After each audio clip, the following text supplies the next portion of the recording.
আত্মীয় স্বজনদেরকে চেনা যায় যদি বাপের অর্থ না থাকে, বাপ যদি দরিদ্র থাকে, টাকা পয়সা না থাকে, তখন মামা, নানা নানি বলেন, ফুফু ফুফা বলেন, সবাইকে চেনা যায়। যখন আপনার বাবার টাকা থাকবে, আপনার টাকা থাকবে, তখন আপনি আপনার ফুফুর কাছে হয়ে যাবেন ভালো একজন ভাইপু বা ভাই মেয়ে ভাইজি, মানে অনেক আদর থাকবে। আর আপনার নানার বাড়িও তখন আদর করবে যে উমুক জামাইয়ের ছেলে এসেছে, ওই নাতনি খুবই ভালো, ওই জামাই আমারে খুবই আদর করে। এটাই হচ্ছে বাপের অর্থ থাকলে সবার কাছেই ভালোবাসা থাকে। চাচা বলেন, আর চাচা যারা যারা আছে সবাই আপনাকে সম্মান দিবে। আসল কথা কি জানেন, আমাদের সম্মান মানে সম্মান এখন এইরকম হয়ে গেছে, সমাজে যদি আপনার টাকা থাকে, অর্থ থাকে, তো আপনাকে সবাই ভালোবাসবে এবং সবাই আপনাকে সম্মানের জায়গায় রাখবে। এটাই হচ্ছে বাস্তবতা।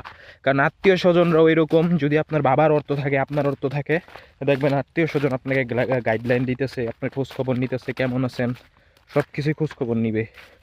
আর যদি আপনার অর্থ না থাকে, আপনি দরিদ্র থাকেন, দেখবেন আপনি যদি তাদের বাসায়ও যান, দেখবেন আপনাকে নিয়ে নাক ছিটা করবে বা নাক ছিটাচ্ছে, অন্যরকমভাবে কথা বলতেছে, আপনাকে ইনসাল্ট করবে, কোনো পাত্তা দিবে না। এটাই হচ্ছে বাস্তবতা।